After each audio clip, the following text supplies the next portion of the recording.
Hey everyone, it's 10 Types, and the Pokemon TCG has a wide variety of really good cards. And there are lots of different decks, some decks that are really good, some that are like not so good. And, there's a lot of different strategies, and throughout the course of the Pokemon TCG and its history, the game changed a lot with different types of card designs. However, there are some types of cards and specific actual cards that are reprinted over and over and over again, and essentially never leave the Pokemon TCG. So today I'm going to talk about some of these and talk about whether or not it's good that they're staying in the game or not. And I will say a lot of these appear in the first set of a new era. For example, Scarlet and Violet base set. And we also are going into a new era now. That era is the Mega era or the Mega Evolution era or whatever it's called. And so we are seeing the first set of the Mega Evolutions era called Mega Evolutions with some staple cards, though not too many. But the one card that kind of inspired this video was the reprint of Boss's Orders. Boss's Orders is a supporter card here. This is the newer version because the previous version was in Paldea Evolved, which was the second expansion of the Scarlet and Violet era here. And we are seeing Boss Orders reprinted in Japan in honestly, I'm not entirely sure what this is in. It says the Premium Trainer Box Mega. But anyways, it's getting reprinted with a new regulation mark, the I regulation mark here. And regulation marks, if you're not familiar, are related to rotation. And so in the current standard format, you can play with the cards of G regulation on. That would also mean that in a year from now, or like less than a year from now, Boss Orders would have rotated from the game, and you wouldn't be able to play it in standard format anymore. However, it got reprinted, so now you can play it again. And Boss's Orders is a really unique card here. I believe the only two cards like it are Boss's Orders and Professor's Research, which we're also going to be talking about here. Because they have, like this card here, it says Boss's Orders here, then also says Getsis, and the name of this card is Boss's Orders. Getsis is not in the name of the card. However, if we look at Boss Orders from Rebel Clash, and this, I believe, was the first printing. There was a promo, but yeah, that was definitely later. So we have Boss Orders from Rebel Clash, the first printing of this card, kind of. And this card is the same thing. It switches one of your opponent's Pokemon from the active or from the bench to the active of your choosing. So it's a very good card. Most of the cards we are going to be talking about today are very good. Not all of them are like super good though, but Boss Orders is definitely very good. Arguably the best card in the game. I don't know if I would say that. It's quite close though. But this card was in the Rebel Class era, the Sword and Shield era, and was, well, again, it's the second set. So Professor's Research, same idea. This was in Sword and Shield base set, so one set before, and we have Professor's Research, Professor Magnolia, as opposed to Professor's Research, Professor Sada. But the name of the card is still Professor's Research. Boss's Orders is just Boss's Orders. We see Giovanni as like subtext or something like that, but it's not the name of the card. So you can play 4 copies of Boss's Orders. This is a little different than what Pokemon did before. So you look at so we have Boss's Orders, Lysander here, which is it's Boss's Orders, right? It's that. But then you also have Lysander. And Lysander did functionally the same thing, except that it's not called Boss Orders, it's called Lysander. And you cannot actually play Lysander and Boss Orders in the same deck if you'd be playing expanded format, because I guess it would be too good. You could say, like, oh, they're functionally the same, and that's why, which is kind of true, but there's also cards like Nemona. Nemona is draw 3 as a supporter, and we see draw 3 as a supporter a lot of different times with something like Hop, for example, of the earlier generation, which was not a problem to, like, the card's bad. So if you could play 4 Hops and 4 Nemonas, and I think you could make, I don't know if you could fill your whole deck, except for obviously one card, with these draw 3 supporters. I'm not sure if there's enough for that. There might be, but that's, like, not too good. So it's not an issue there. I don't know if playing like 6 Boss Orders would be an issue in expanded, because like that just doesn't seem super good. But anyways, that is a rule here. But then we also, with the Professor's cards, we obviously have Professor's Research, and we have it for all the different professors, like Sycamore and Juniper.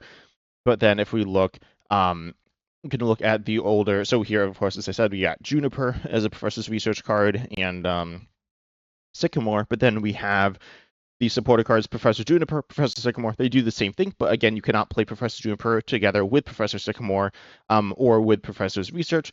And of course, there are lots of different professors in the Pokemon TCG, so Pokemon, or in the Pokemon franchise, and they wanted to bring them to the TCG, so they didn't want to have to, make these weird rulings. You can't play these cards together every time they made a new professor. So, they just changed it and made it this one card. So this is kind of the a change in what Pokemon's design idea was in terms of printing cards that are like the same card as each other. It's actually the same card with different subtext. And so I do not expect either of these cards to really ever rotate out of the game for that reason. I mean, it seems like a big change.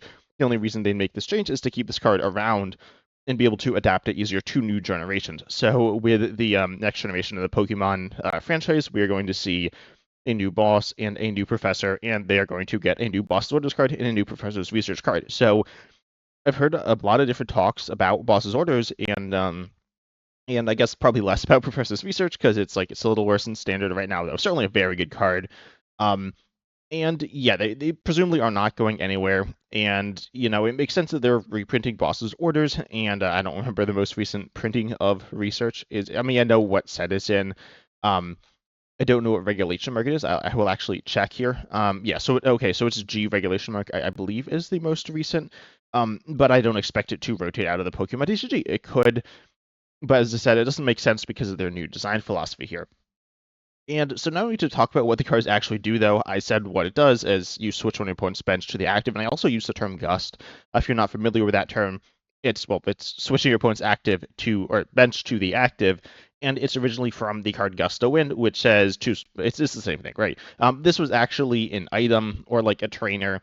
It's a really old card. It doesn't really matter for this discussion, but Boss Order, as I said, I think is like gonna stay in the game, and I think it's pretty solid for the game as well. What this card does, the main thing it does allow you to trap Pokemon and can like do some weird stuff with abilities as well, like turn off abilities, which like could be good, but it's not like super niche. It's meaningful, but I'd say the biggest thing is targeting Pokemon on your opponent's bench to knock out with your attack, because most attacks just hit your opponent's active Pokemon. So want to play boss orders, and you need gusting cards to do that. There are other good gusting cards. There's Prime Catcher, there's Counter Catcher. There is also Pokemon Catcher. Pokemon Catcher is another card. It's an item version of this. Pokemon Catcher, actually, if you're not familiar, was wait, I don't know if this is on Limitless here. I don't think it is. Oh, it says it here. So yeah, Pokemon Catcher, you did not originally have to flip a coin, which so it was the same as Gust to win. Versus now you need to flip a coin. It doesn't say that, but you need to flip a coin. So that was changed, and so Pokemon Catcher is like a weaker version of Boss's Orders, but it is an item, and I expect that to stay in the game. It's not a super fun card in my opinion. We're going to talk about some more coin flip cards a bit later on, but it's fine there, though not as good as Boss's Orders here. But Boss's Orders, Counter Catcher, Prime Catcher make up like the bulk of the gusting cards, and they're like kind of fun. I know people sometimes don't like them. They feel like something that you can't really play around, but also they're cards that aren't super useful throughout the course of the game unless you need them for their specific role. So if you need to take the knock on the bench, it's good. If you don't, it's like useless. So it's a supporter card that also, again, it is a supporter, so it is taking up your supporter for the turn. So then you're not playing another supporter like Professor's Research, which I think moves us perfectly into the next point. And so that's like what balances boss. So it is a very strong card. I would not like completely mind if it stayed out of the game for a little bit, but I don't expect that to happen, and I think it's fine that it is the way it is. And also, Gus has been in the game for like a super long time as well. Then we have Professor's Research, though, which is a supporter. Discard your hand, draw 7 cards. This is it's the strongest draw supporter in the game, I guess. At the day of releasing this, I believe Mega, Symphonia, I think, is out in Japan here. Oh no, maybe it's Mega Brave. I don't know. Anyways, one of the sets which has Lily's Determination here, which is actually arguably a stronger draw supporter than Professor's Research. It draws 8 at the beginning of the game.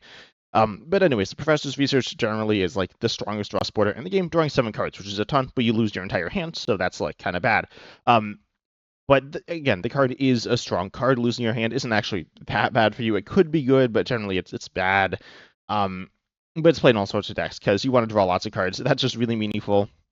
And as I said, it first came out in the Sword and Shield era, and also it was in the game as Professor Juniper or Professor Sycamore as well. There was also Professor Oak, but I'm not really going to go over that here because it's like kind of different. But yeah, it's very strong here. I don't think it's too strong. You could argue it's too strong. We're going to talk about some other supporters here quickly, like Iono. I mentioned Nimona.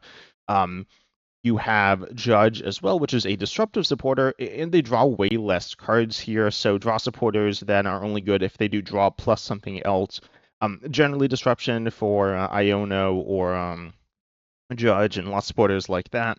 But then you also have other supporters like Avery popped into my head. You got Rhyme. Rhyme's like pretty bad. Avery isn't like that good either. But you have supporters that draw you cards with some other benefit there. And they can end up being okay. I guess something. They're also search supporters, so there's Arvin, which is good, which isn't obviously it's not a true draw supporter. It's getting certain cards you want out of your deck, but you have that supporter, which is more. I was gonna make some tool analogy. Like one of them is a very precise tool, and one's like not a precise tool, but I don't know what those tools are because I don't. I don't know, like a hammer and a pickaxe or something. I don't know.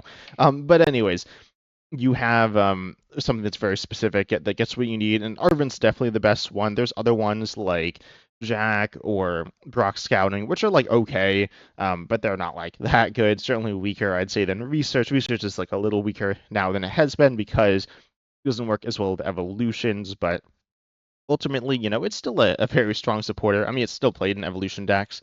Um, the reason it's not in something like Raging Bolt, which is like an all basic deck, is because you need to play Professor Sada's Vitality, the other professor, which is also kind of confusing, where sometimes people say Professor Sada or Sada, and then they generally mean Professor Sada's Vitality, but I have heard people say um, Sada to mean research, specifically before Professor Sada's Vitality came out. So it's like kind of weird there. But again, the name of the supporter is Professor's Research.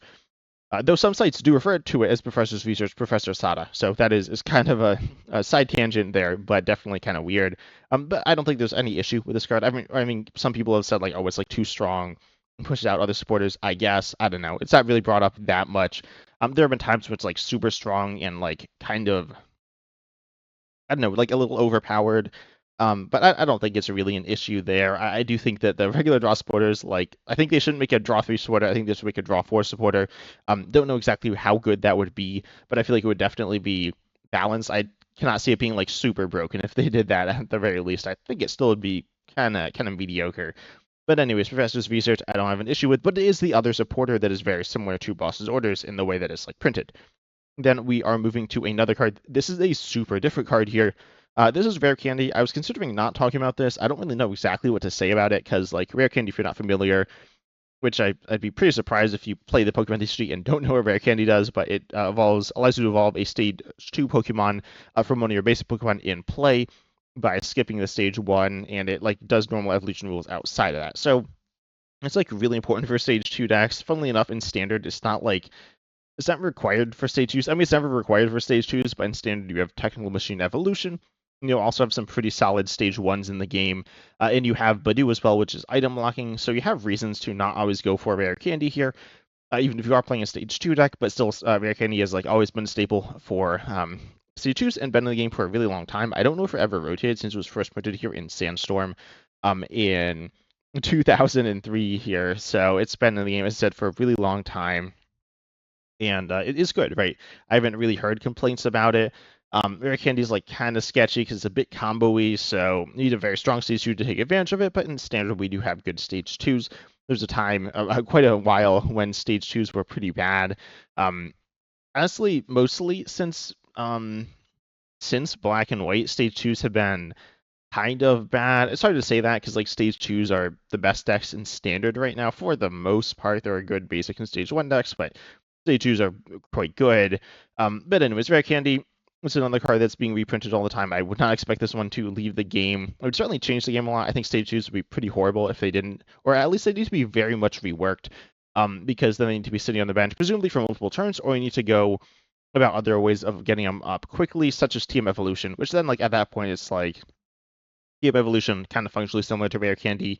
And the fact that you're evolving quicker, certainly they work in different ways. They're not even the same type of card there, but I think if they remove fast evolution, then they could really change the balance of stage 2s in an interesting way. I think they probably wouldn't balance it very well if I had to guess. I feel like they'd just make them really bad if they did that. It'd be really difficult to get them fair, and if they made them good, then I feel like they make them like too good. But anyways, Rare Candy is a cool supporter or a cool trainer here, very important to the game, and certainly not something I don't expect to leave and don't really have any issue with.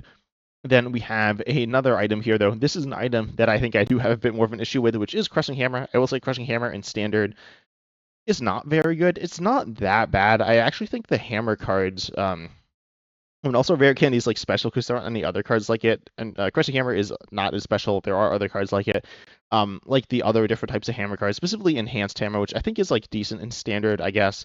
With Luminous Energy being played a bit in Dragapult, and being like a really nice card there. It's like kind of vulnerable. But anyways, you have Crushing Hammer, which on a coin flip discards an energy attached to one of your opponent's Pokemon.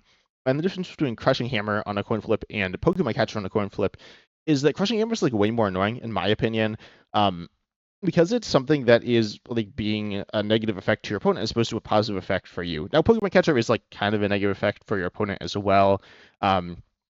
But it is something with Pokemon Catcher that is moving the game forwards. Crushing Hammer is not. It's objectively not moving the game forwards. It's just like removing one of your opponent's resources from the board. Pokemon Catcher can be used to do that by targeting a Pokemon that your opponent needs to set up and then removing their resources, but it's also, giving you a prize card, presumably. So I'd say it's more so a forward progress thing. But anyways, Crushing Hammer is not that at all. And disruptive cards, just in general, are kind of annoying. They can be very important to the game. I do think people I was gonna say overvalue them in terms of their importance to the game. Like a good card design is fun to play with and also fun to play against. And Crushing Hammer isn't very fun to play against like ever, um, unless you're putting like flips tails all the time. But then the card doesn't do anything, so you can't really say a card's well designed if it literally actually doesn't do anything.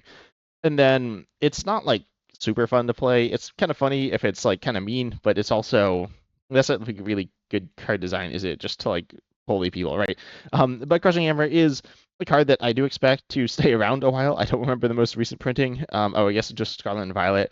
Apparently is what Lidless says here, but yeah, don't expect it to be leaving the game anytime soon. Was it reprinted in Japan?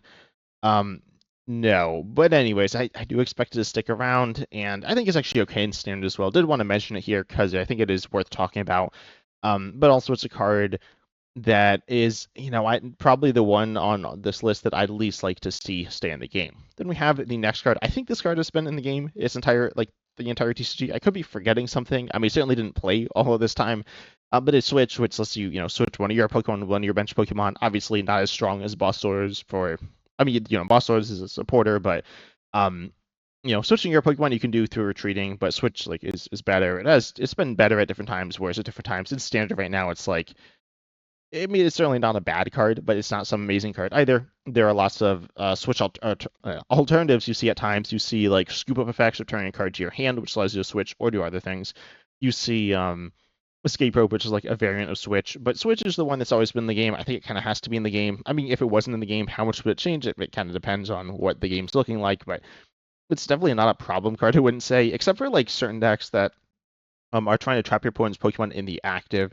And then Switch is a bit of a problem, but also those decks are generally like really not fun to play against. So I'm certainly not going to say that Switch shouldn't be the game because those decks that are generally very not fun to play against are now going to be like they're too bad. I don't think that's really something that makes a ton of sense there. But Switch is one of those like true, I guess evergreen might be the term, cards here. Then, though, we have the arguably most important archetype of cards in the game, which are the ball search cards, which are like I don't think there's been one that's like really been a staple in the game. I guess there's Pokeball, and there's also like Great Ball, which has been in the game a lot. They are like not that good though, so they're not really the main ones you're looking at. Great Ball is definitely all right. Pokeball's honestly like not that bad, not something you'd really want to play, but it is a card you could play if you really have to. Nest Ball here gets a basic from your deck and puts it onto your bench. You also have cards like Ultra Ball to get any Pokemon from your deck. You discard 2 cards. You have Quick Ball, discard 1, get any basic into your hand. You have Level Ball. You have certain different specific types of balls. You have like Net Ball and Dive Ball, and there's also I'm honestly blanking, but there's a lot of them. There's a lot of different ones, and a lot of them are good. There's a Dual Ball. There's Timer Ball, and there's also functionally similar cards like Buddy Buddy Poffin, um, Fog Crystal, Battle VIP Pass. You have Evolution Incense, I don't think I said. So there's a lot of cards that are Pokemon Search cards, and they generally kind of cycle around what's in the game, specifically the good ones, but they are like kind of staples that are getting, like not truly reprinted, but they're kind of getting reprinted. There was also Search for other types of cards. Notably, Energy Search is like really in the game quite a lot. It's just like a, solid energy search card. I will say, I think Earthen Vessel is a bit more interesting of a card. It's stronger, but it has some like different utility there. for discarding. But anyways, I did want to mention that because Andrew Search is like kind of it's been reprinted a bunch, but didn't really feel like it was super interesting to talk about. But Nest Ball and the different Ball Search cards are cool. I think Ultra Ball is probably the coolest of them. You can go into any deck and have utility, assuming you're not playing some deck that like doesn't really play Pokemon, which I don't really know what that would look like. Actually, I do. I played them. They're bad. But then you have you can play it with a basic deck where it's like okay, but it's not I mean you're not making the best use out of it because you could just use Nest Ball or Quick Ball or whatever if that was in the game. Then in Ultra Ball you could play it in those decks if you want to, like you see it in Rageable or something. Um, but then you can also play it obviously in an evolution deck, and it gets whatever you need. It gets whatever you need in pretty much any situation, but there is a downside to it. And theoretically, it couldn't get what you need if your hand is too small, or it could just be really bad and have a really substantial downside, or not as big of a downside, or an upside if you want to discard cards. So Ultra Ball has a bunch of depth. I think Quick Ball, similar idea, discarding is a fair tax. Which can be good. I am a big fan of the card Quick Ball, which is get rid of a card from your hand, search for any basic, put it into your hand. Unlike something like Nest Ball, Battle VIP, Bastard Buddy Buddy Poffin, which put Pokemon straight onto your bench, which are a little different, not activating played from hand abilities. So there's some slight design shift. We see Squawkabilly EX compared to Squawkabilly EX and also Fastnifty EX, two of the best support Pokemon in the game. Comparing them to Dedenne GX, Crobat V, or something else like Shaman EX. There we go. That's the one I was looking for. These cards are very good. They're all very good. However, they are cards that are, and they are similar, but the older ones are ones that were played from hand. The newer ones are not played from hand. So you have a difference there in design because of the different ball search cards. Ball search cards are very important. You could try a format without them. I've actually played formats where there isn't ball search. It's okay, but it's not great. Like you need some form of search or some like strong draw to make the game interesting to actually set up. Because if you don't set up, then the game's not so fun there. And I kind of like that they mix it up some. I don't think they have to. I wouldn't be mad if we just had Nest Ball and Ultra Ball in the game like kind of forever, and Buddy Buddy Poffin as well. I think they're cool cards. They are very strong cards, but I don't have an issue, and I haven't really heard people have issues with them. So, they're kind of fun. Obviously, with item lock, things get tossed up a bit, but Pokemon search generally going to be from items. We do see like Artizone, Rock Scouting, and stuff like that, which are okay. I'd say they're more meta dependent. They're generally like weaker, ignoring something like Badoo here. Then we have the last type of card which we need to talk about, which are the recovery cards. And there's a bunch of different ones. There's Energy Retrieval, which I think of as the main one. And there's also the Rod cards and the Stretcher cards. So there's like Night Stretcher and Rescue Stretcher and Rescue Carrier, which like get cards back, as well as Energy Retrieval, Superior Energy Retrieval. These get cards, Pokemon energy back from the discard into your hand. Then there's stuff like Sacred Ash, Energy Recycler, and then Super Rod and Ordinary Rod, and some other ones as well. And those get the cards from your discard back into your deck. They are, of course, then going to be getting more cards back because presumably getting them to your deck is like worse than getting them into your hand unless you have some weird specific situation where you're like playing Professor's Research, getting an evolution, which you can't play right away, but or some other like weird combo like Mirage Gate or Charizard DX's ability or something like that. But that's not super common. So you see something like Night Stretcher, and these ones that get the cards back into your hand almost act as search cards as well, which is kind of interesting. I guess a big example, I mentioned Night Stretcher is also Superior Energy Retrieval. In something like Goldengo, where Superior Energy Retrieval is kind of like an energy search card. It's not the same because you need it in your discard, but it allows you to play with your discard in an interesting way. I will say I think Night Stretcher is one of the coolest cards I've seen in the Pokemon TCG in quite a while, because it enables you to. It's a very strong card, but it allows you to recover stuff, and so it's good in every deck really. And then it kind of acts as a search card, getting stuff back, and also again it's versatile. Um, but I don't know, it's kind of hard to say exactly why it's cool. I mean, it's very simple, it's very concise there. But it is a cool card, my favorite of those. There's also Rescue Stretcher, which I like a bunch. But overall, recovery cards I think are important to the game. They're generally also always in the game. I think there was a time before Super Rod came out, because that was also the second set of the era, and we didn't have, I think, Ordinary Rod, which is like they're very similar cards.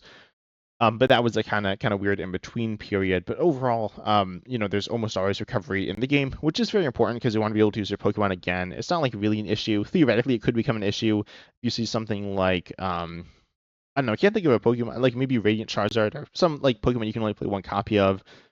then you kind of break the game by like playing it over and over. But it's not like it's really an issue. It's something Pokemon needs to like kind of consider, but they are doing what they want to do, and I think it like worked fine with the Radiant Pokemon, which were one ofs, but then you could recover them. But overall, it's not really going to be a problem. It's obviously important for single prize decks to be able to recover Pokemon. Obviously, the Pokemon TCG is very focused on multi-prize decks. Pretty much, as I said, since Black and White, it's been a lot. Basics have been better, but multi-prizes have been like essentially everywhere. Like you look at Standard right now, playing a single prizer. It's not like there aren't good single prize Pokemon, but there aren't really good single prize decks. There's some that are decent. Ethan's, I think, is definitely the best of them.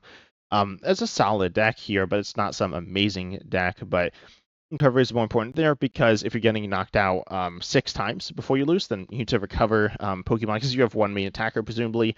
That Pokemon you can only play 4 copies of at most, unlike with multi-prizers where you can play one of and recover if you want to use it as more of a attacker in certain matchups. Then you also have interesting things such as trying to neutralize an opponent's threat without them being able to recover it, such as using something like Lost City, which was a stadium in the Sword and Shield era, which allowed you to remove your opponent's Pokemon permanently from the game so they couldn't recover it, which was kind of cool.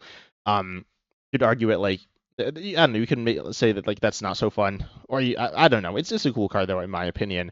But overall, recovery I think is good for the game. I haven't really heard too many issues with recovery.